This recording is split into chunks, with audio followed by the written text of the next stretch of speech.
বাবা জয়নাল, অবস্থা তো খুব খারাপ। মোবাইল লওয়াটা রিক্স। এই যে 3 মোড়া রাস্তা, এটা ঠিক আছে?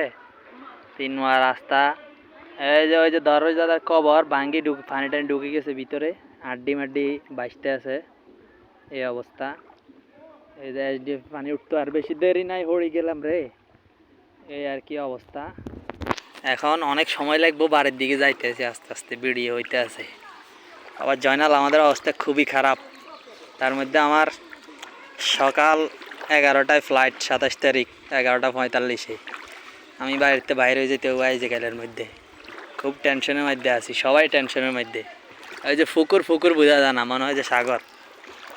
এই আর কি অবস্থা।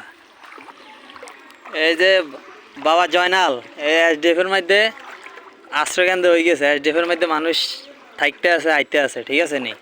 এসডিএফও পানি উঠে যাব, পানি একটু বাড়লে। অবস্থা খারাপ। এই যে পুকুর দেন, পুকুর সব কিছু বাসি টাসি গেছে। আর এই যেন যেদি হাঁটতে আছে ইয়েদি মোটামুটি মাজা সমান পানি। এই অবস্থা।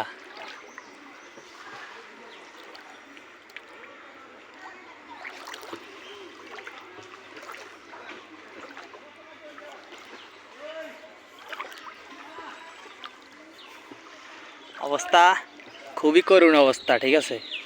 খুব খুব করুণ অবস্থা, যেটা বলার বাইরে। বৃষ্টি নাই, পানি প্রতি মিনিটে ঘন্টায় বাড়তে আছে। আমরা খুব বিপদে আছি। এখন কি করা যায়? কোনো বুদ্ধি টুদ্ধি থাকলে আমগুলো ফাড়াইয়েন। এই অবস্থা। এই যে বাবা জানাল, বহুতক্ষণ ভিডিও বন্ধ রাখলাম, আবার শুরু, ঠিক আছে? যে সামনে গেলে দেখবেন আমাদের গ্রামের বিশিষ্ট একজন ব্যক্তি। আমাদের হয়ে গেলাম রে। আমাদের এই যে মাসুম ভাই, ওনার টিকটক ভিডিও শ্যুট চলতেছে, ঠিক আছে? ওনার শ্যুট চলতে আছে, অবস্থা খুব খারাপ। উনি টিকটক নিয়ে ব্যস্ত আছে। মাসুম ভাই, আপনি আমাদের উদ্দেশ্যে কিছু বলেন। আমাদের এই যে ফানির এলাকার এই অবস্থায়, ফানির মানে উদ্দেশ্যে কিছু বলেন আপনি।